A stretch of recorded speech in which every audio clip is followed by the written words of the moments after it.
با عرض سلام. امروز میخوایم در رابطه با موضوع فایروال ها صحبت بکنیم که ببینیم اصلا فایروال چی هست.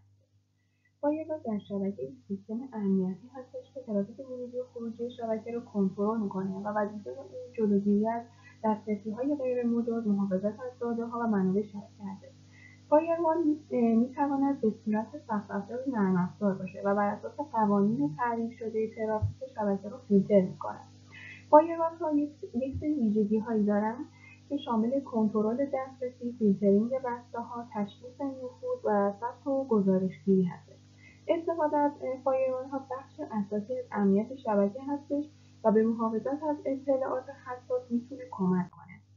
فایروال‌ها به طور کلی شامل 6 دسته هستند: مبتنی بر سخت افزار، مبتنی بر نرم افزار، نسل‌های بعدی، استیفال، استیتلس و اپلیکیشن.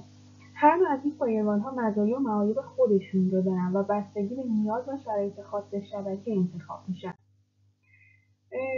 فایروال مبتنی بر سخت افزار شامل یک سری مزایا و معایبی هستش که مزایا شامل امنیت شبکه هست که باعث جداسازی فیزیکی از سایر سیستم ها میتواند بشه و امنیت رو بالا میبره. قابلیت مقیاس پذیریش هستش که اضافه کردن سخت افزار اضافی برای بهبود عملکرد و امنیت هستش و مدیریت متمرکز، امکان مدیریت مرکزی و یکپارچه برای تمامی اجزا رو داره. معایبش هم هزینه‌های زیادشه. هزینه خرید و نگهداری سخت افزار ممکنه زیاد باشه.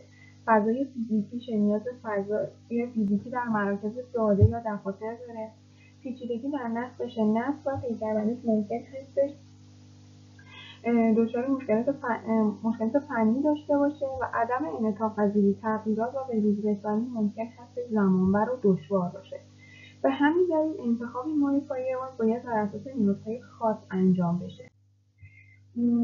بعدی مبتنی بر نرم افزار هستش که مزایاش هزینه کمشه، نیاز به تجهیزات سخت افزاری گران قیمتی نداره، سفارشی سازی آسان هستش، میتوان تنظیمات رو به راحتی تغییر داد و برنامه‌ریزی کرد.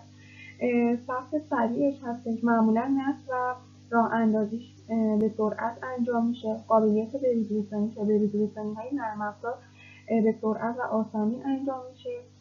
انعطاف‌پذیر هستش، میتونه در هر دستگاه و سیستمی نصب بشه. معایبش منابع سیستمیه، میتواند منابع سیستم رو مصرف کنه و بر عملکردش تاثیر بگذاره. آسیب‌پذیر، ممکن است در برابر حملات نرم افزاری آسیب‌پذیر باشه. پیکربندی پیچیده هستش که موارد پیچیده ممکن هستش نیاز به پیکربندی خاصی داشته باشه. پایداری کمی داره، ممکن است به اندازه فایروال‌های سخت افزار پایدار نباشه و محدودیت در مقیاس پذیریش هستش. برای شبکه‌های بزرگ و پیچیده ممکن است نیاز به راه حل‌های دیگر باشد. این نرم افزار میتونه برای بسیاری از کاربران مناسب باشه، اما باید نیازها و شرایط خاص رو هم در نظر گرفت. بعدیش نسل بعدی هستش که مزایاش تحلیل عمیق بسته‌ها هست. فایروال‌های نسل بعدی قادر به تجزیه و تحلیل ترافیک به صورت عمیق هستند و می‌توانند تهدیدات پیچیده رو شناسایی کنند. پیشگیری از نفوذ هستش. این فایروال دارای قابلیت IPC یعنی سیستم‌های پیشگیری از نفوذ هستند که از هک و حملات میتونه جلوگیری کنه. مدیریت کاربر و محتوا، امکان کنترل دسترسی بر اساس کاربر یا گروه‌های خاصی وجود داره. عبور از مرزهای سنتی می‌تواند ترافیک را نه تنها بر اساس IP بلکه بر اساس نوع داده‌ها نیز مدیریت کند. کاهش پیچیدگی هستش. ترکیب چندین سرویس امنیتی در یک پلتفرم مدیریت امنیت رو ساده‌تر می‌کنه. معایبش میتونه هزینه زیادش باشه. خرید و نگهداری این فایروال خیلی هزینه بره. پیچیدگی پیکربندیش هستش. پیکربندی و مدیریت آنها ممکن است برای شبکه‌های کوچیک دشوار باشه. عملکردش هست. بخشی از فایروال‌ها ممکن هست در صورت بارگذاری زیاد عملکرد شبکه‌ها رو تحت تاثیر قرار بدن. راستگی اطلاعات، نیاز به تجزیه و تحلیل و پول سرمایه‌گذاری برای بهره برداری بهینه و به‌روزرسانی مداوم. حفظ کارایی و امنیت نیاز به به‌روزرسانی منظم داره.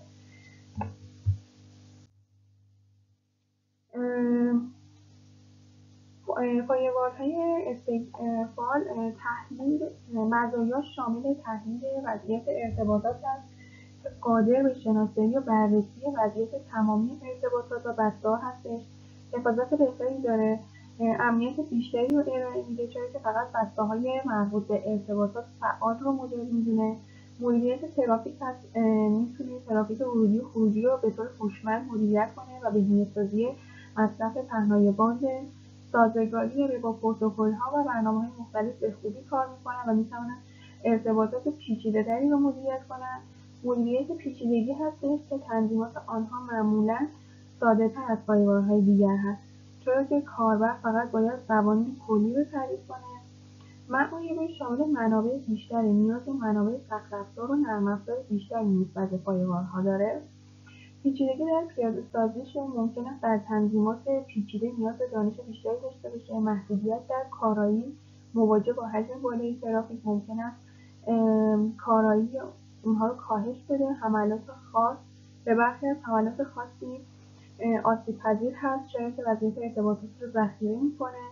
زمان پاسخ هست، ممکن است زمان بیشتری برای پردازش بسته‌ها نیاز باشه و این موضوع می‌تونه تاثیر منفی بر روی عملکرد کلی داشته باشه. در مورد فایل‌های اپلیکیشن هستش، میگه حفاظت از مزایاش حفاظت از برنامه‌های وب هست. فایروال‌های اپلیکیشن میتونه حملات جلوگیری بکنه. تحلیل ترافیک میتونه ترافیک ورودی و خروجی رو تحلیل و شناسایی و رفتارهای مشکوک رو کنترل بکنه. قابلیت تنظیم داره، مکان تنظیم قوانین خاص بر اساس نیازهای امنیتی سازمان وجود داره. پیشگیری از نشست داده هستش، با شناسایی و مسدود کردن درخواست‌های غیرمورد میتونه مانع از نشست اطلاعات مهم بشه و تطابق با استانداردها کمک به تأمین با استانداردهای امنیتی هستش و معایبش هزینه زیادشه، پیاده‌سازی و نگهداریش هزینه بره، پیچیدگیش هست، نیاز به پیکربندی و نگهداری دوره‌ای داره که میتونه کار رو سخت کنه. تاثیر بر عملکرد ممکن است باعث کاهش سرعت اپلیکیشن شه، خصوصا در اعمال قوانین پیچیده و شناسایی کاذب که احتمال وجود هشدارهای کاذب میتونه منجر به اختلال در عملکرد بشه و پوشش ناقص. هرچند کاربردی هستش اما نمیتونه تمامی تهدیدات رو پوشش بده. برخی از پروژه‌هایی که از این فایروال‌ها اومدن استفاده کردن شامل از این بردن تهدیدات سایبری که پروژه‌های امنیت سایبری در سازمان‌های بزرگ مثل گوگل، مایکروسافت که از فایروال‌ها برای محافظت از داده‌ها و جلوگیری از حملات استفاده شده. شبکه‌های سازمانی مثل شرکت‌هایی مثل سیسکو که فایروال‌ها رو به عنوان بخشی از راه‌حل امنیت خود به کار بردن. زیرساخت‌ها پروژه‌هایی در مایکروسافت، آمازون که فایروال‌های مخصوص به خود رو برای محافظت از برنامه‌ها و داده‌ها در محیط‌های ابری پیاده‌سازی می‌کنند. پروژه‌های دفاعی در پروژه‌های نظامی و دولتی مثل ناسا که فایروال‌ها به عنوان بخشی از امنیت شبکه و اطلاعات حساس استفاده می‌شوند. امنیت در اشیا، پیاده‌سازی فایروال‌ها برای محافظت از دستگاه‌های متصل در پروژه‌های IoT مانند خانه‌های هوشمند و شهرهای هوشمند که هر کدام از این پروژه‌ها نشان‌دهنده اهمیت فایروال در تامین امنیت اطلاعات و شبکه هستش.